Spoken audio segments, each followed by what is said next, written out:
mundo. Este año el tema fue: los museos crean conexiones. Y es cierto, los museos crean una interacción, uno se retroalimenta cuando llega al museo, a encontrarse con los objetos que son muy importantes y que son exhibidos de manera adecuada. Yo que he venido a esta casa en tantas oportunidades distintas, lo veo todo distinto. El día de hoy lo veo diferente. Hay un esfuerzo que, si bien es cierto, no es el ideal, porque lo ideal sería que cada dirección desconcentrada tuviera su propio laboratorio, su propio taller de restauración. El tema arqueológico es muy importante, tendríamos que tener espacios para guardar el material arqueológico. No todo lo que existe en un museo es factible de ser mostrado al público. El museo fundamentalmente es una fuente de conocimiento, de investigación, de conservación. Y la UNESCO nos da una definición que me la he aprendido de memoria porque la repito hace 30 años y está intentando cambiar esa definición. El museo es cada palabra tiene un significado, no se le escapa ni una la otra. El museo es una institución permanente, no se habla cuando uno quiere, es permanente, no lucrativa, al servicio de la sociedad, que adquiere, conserva, investiga y exhibe los testimonios del hombre y la naturaleza, con fines de educación y deleite. La palabra deleite es muy importante. Hay muchas palabras que nosotros no hemos tomado en cuenta. La palabra ocio, la ociosidad, ¿en qué invierto mi tiempo libre? Hoy eso es una industria. Es una industria el ocio. O sea, hay empresas, hay instituciones que se dedican a administrar el tiempo libre y ofrecen muchas posibilidades al público para conocer distintos aspectos de nuestra geografía, de nuestro paisaje. También en los museos se incorporan las bibliotecas, están consideradas museos. Los archivos guardan la memoria, los documentos, las fotografías, los mapas. También se incluye como museo los zoológicos, guardan especies, que hoy está muy discutido, porque hoy la tendencia es que los animales vuelvan a estar libres en su hábitat. También están incluidos los acuarios, los jardines botánicos, los parques nacionales, los santuarios, los pequeños centros históricos.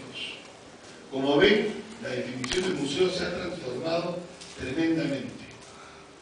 Y cuando escuché hace un momento al arqueólogo Pablo Felices, en la parte final, cuando él mismo se pregunta ¿para qué sirve la arqueología? ¿Por qué eres arqueólogo?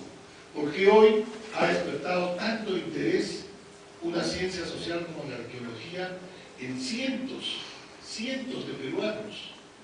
Hace 20 años éramos muy pocos. Y aquel que le decía a su padre que iba a estudiar arqueología, lo miraban como una cosa rara. Te vas a morir de hambre. ¿Qué vas a hacer ahí en la tierra? Pero la arqueología es la ciencia social que estudia los restos del pasado y los interpreta y le da una función social, le da una función de autoconocimiento. Cuando él se refiere a esta comunidad, esa comunidad no tiene interés en su sitio arqueológico. Y ese sitio arqueológico forma parte de todo el proceso histórico de esa comunidad, los distintos momentos que ha atravesado. Y eso debe generar en el habitante, en el comunero, un sentimiento de orgullo, de identificación. Esto es mío. Ese es el tema vinculado directamente al patrimonio. Patrimonio es lo que hemos heredado, desde lo que tenemos en nuestras casas, desde el patrimonio familiar, al patrimonio histórico, al patrimonio público, al espacio público, a la obligación que tenemos de preservar nuestro patrimonio para que las generaciones futuras puedan conocerlo. El tema del patrimonio religioso que acabamos de ver, cómo enfrentar el robo, cómo enfrentar la penetración de otras religiones que abandonan los espacios católicos, no por cuestiones, no me refiero a las cuestiones religiosas de creencia, porque eso es muy polémico, cada uno puede tener la creencia que quiera, pero por los testimonios, sobre todo la Iglesia Católica que ha dejado, y tiene muchos testimonios, y que hay muchos documentos, incluso que mandan del Vaticano, para promover el inventario y el registro de las colecciones religiosas. Y a pesar de tener en Perú una ley general de patrimonio, ese patrimonio religioso que está albergado dentro de las iglesias pertenece al patrimonio cultural de la nación. La nación somos todos, pero está dentro de un espacio privado que es la iglesia. Y tenemos que concertar con la iglesia, conciliar, para poder realizar un inventario y saber qué es lo que tenemos. Y no solo eso, hoy los inventarios son mucho más importantes por el tema de los robos. Si no he registrado en la dirección regional y me roban, ¿qué voy a reclamar? ¿Cómo voy a la policía? ¿Con qué documento? ¿Con qué testimonio? ¿Cuándo? ¿Dónde? La fotografía. Hoy la fotografía, me dicen, me está tomando una fotografía. Todo el mundo tiene una máquina fotográfica. Ya no es un problema. Antes era un presupuesto. La fotografía era inalcanzable, era carísima.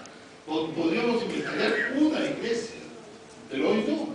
Hoy la fotografía, las nuevas tecnologías nos ayudan muchísimo. Miren lo que significa nomás un videoproyector, un teléfono celular. ¿Hasta dónde vamos a llegar? Si la electricidad, el descubrimiento de la electricidad en el siglo XIX fue un fenómeno que transformó la humanidad. La energía invisible para hacer la luz, el uso del agua para las hidroeléctricas, eso quedó atrás. Ahora con un teléfono uno puede hacer todo, ver televisión, mensajes, agenda, todo. Y no sabemos hasta dónde vamos a llegar todavía. En el tema de la arqueología, que también veían los equipos, también se han renovado, se han transformado. Las fotografías aéreas, por ejemplo, que antes también era una cosa. Hoy día en Google puedes entrar a cualquier sitio arqueológico, tenemos archivos en las nubes, todo eso se ha transformado. Y en esa transformación el museo sigue ocupando un lugar especial. Pero los museos tienen sus puertas abiertas siempre, pero esos son los museos tradicionales. Esos son los museos que tienen una colección, que tienen un edificio y tienen un público. Como estamos aquí reunidos, ese es el museo tradicional. Pero como les he repetido, ha crecido. Entonces nuestra propia ciudad también es un museo. Y nosotros somos transportadores de cultura. Una cosa es el paisaje y el medio ambiente, que todos reconocemos que es importante, la producción cultural del hombre, lo que el hombre ha desarrollado a través del tiempo, y el espíritu del hombre. Que Nicolás ya se ha escondido. Pero el espíritu del hombre, que son nuestras creencias, nuestra música, nuestra danza, nuestra literatura oral. Arguedas tuvo la visión, José María Arguedas, de recoger de la gente anciana los cuentos, los mitos, las leyendas. Encargó a los maestros en distintas comunidades que hicieran concursos en sus colegios para recoger la historia oral local, las adivinancias, los apodos.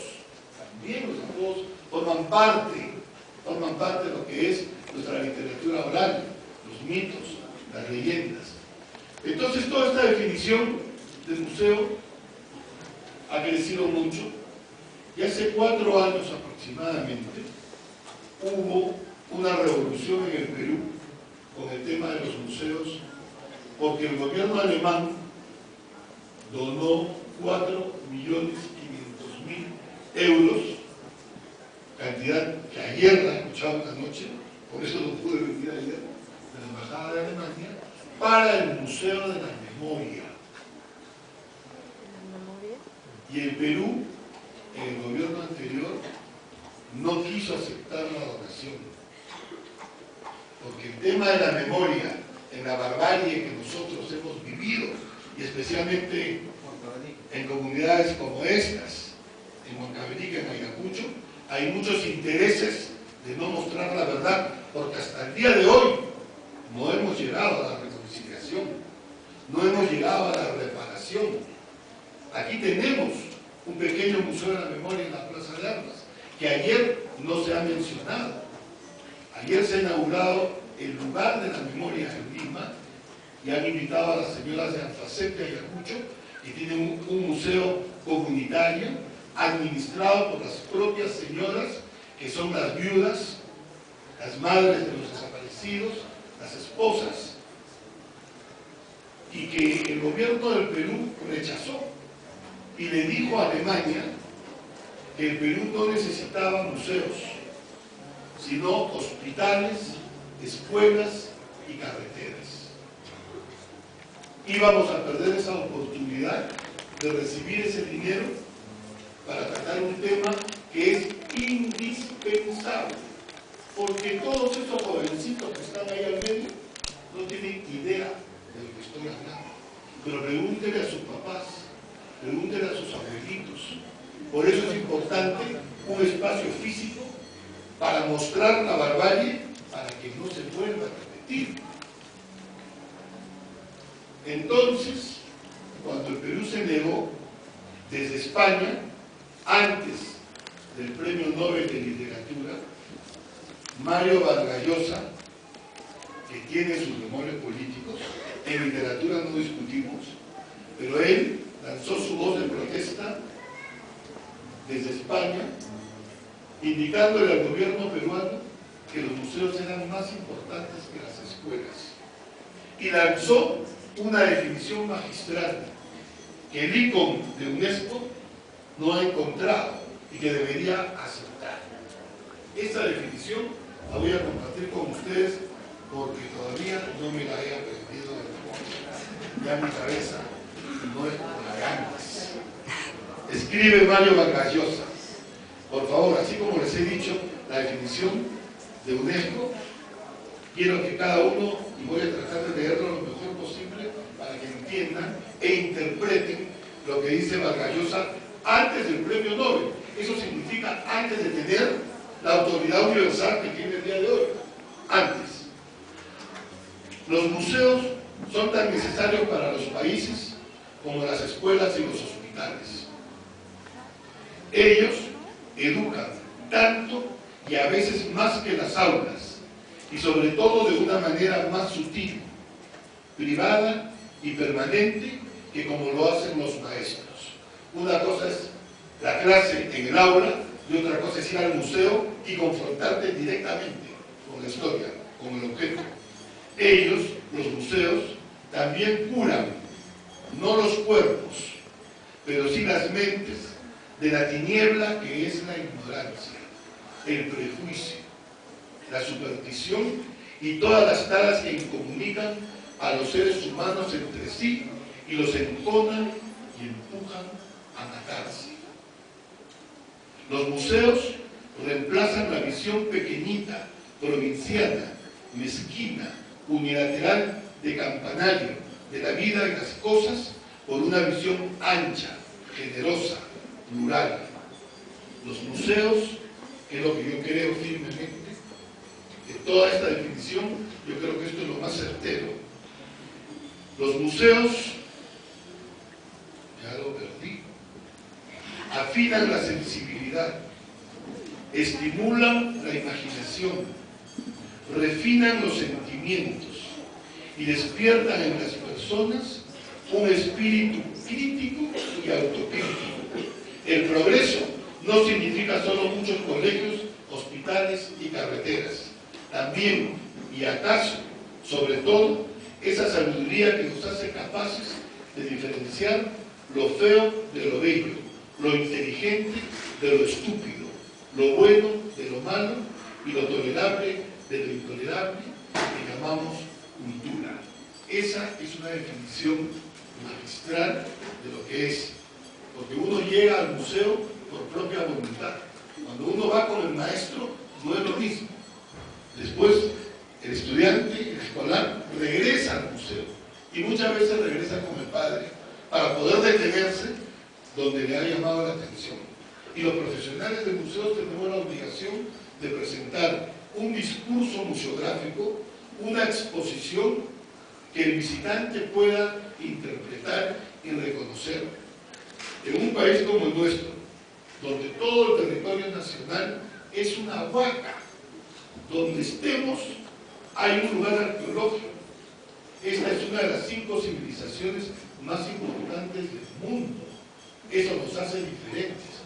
Y por eso muchas veces somos autosuficientes frente a otras manifestaciones culturales de otros países.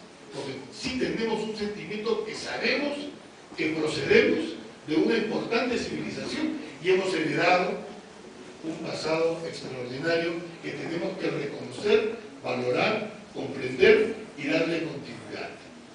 Es cierto que la mayoría de los museos arqueológicos son distintos, son diferentes. El museo más importante del Perú es el Museo Nacional de Arqueología, Antropología e Historia del Perú.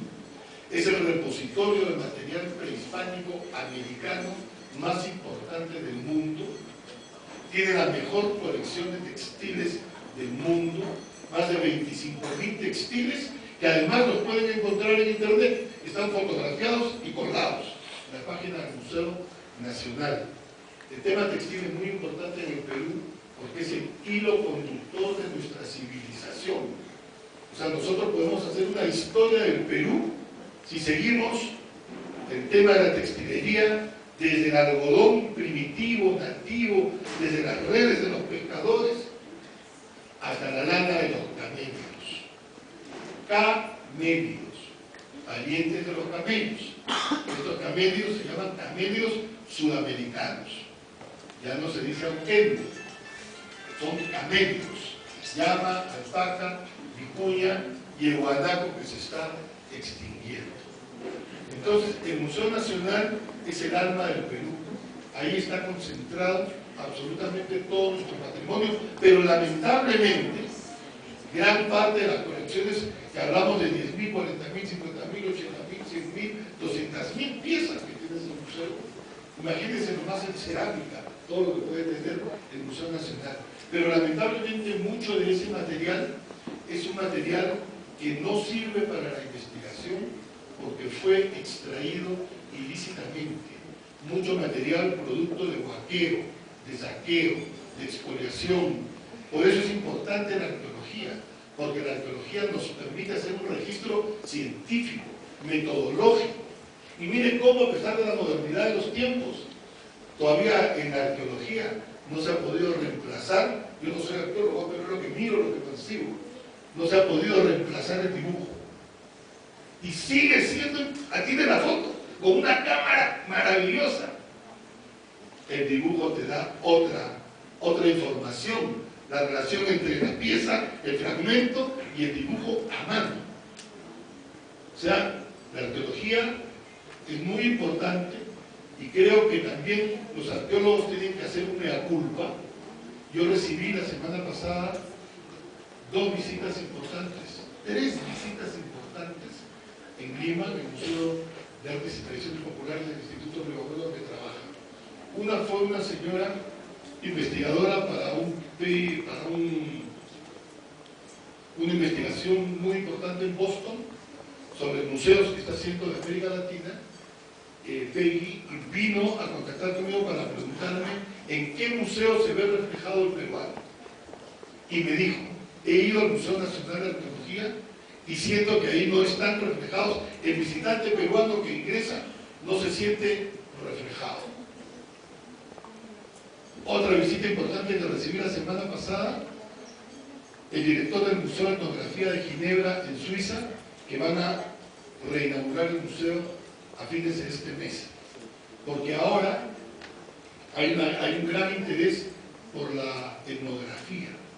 Como los tiempos, la velocidad con la que estamos avanzando es tan grande, ya no puedo decir ni geométrica porque se ha multiplicado por mucho más, es necesario acopiar el material etnográfico, recolectar el material etnográfico, preocuparnos más que nunca hoy por las lenguas nativas. ¿Cuántos quechohablantes hay aquí que se avergüenzan de hablar el quechua? Y es nuestra lengua. ¿Y por qué esa vergüenza? Porque vivimos más de 300 años sojuzgados. Fue prohibido después del Tupac Amaru. Una lengua clandestina que no se podía hablar. y se habla en la casa, pero en la calle nadie quiere hablar. Y en otros países del mundo no sucede eso. Cada uno de los catalanes en España, el 90% de los catalanes se comunican en catalán dentro de España. Y la información es bilingüe. Claro, mientras no exista una política de Estado que pueda incorporar el tema educativo fundamentalmente, el tema editorial, la televisión, el cine, en quechua. Si queremos consolidar la lengua, tiene que formar parte. El quechua es una, tenemos más de 50. Ayer leía en algún documento, las más numerosas son el quechua, la aymara, Ayanica, Ahuacú y Chipiú. Pero son 50 y tantas. Entonces, este tema se vincula al patrimonio, y la otra persona que vino fue Paz Núñez del Museo del Quai Branly de París. Van a preparar una gran exposición en Francia sobre la conquista, solamente de 1535 a 1542. Yo no sé cómo lo van a hacer, porque lo veo imposible. Que querían llevarse hasta la cajita con los huesos del Pizarro, el ídolo de Pachacama, que es un tanto importante en ese contexto, la fundación de Lima, la fundación de Piura, pero más allá. Y ahora en Francia, esta señora me informó que ya los museos europeos han decidido no comprar arqueología de ninguna parte del mundo, porque objeto arqueológico que se comercializa forma parte del tráfico de bienes culturales. Una forma de protegerlo es luchando contra el mercado. El que compra es un reducidor, es un delincuente.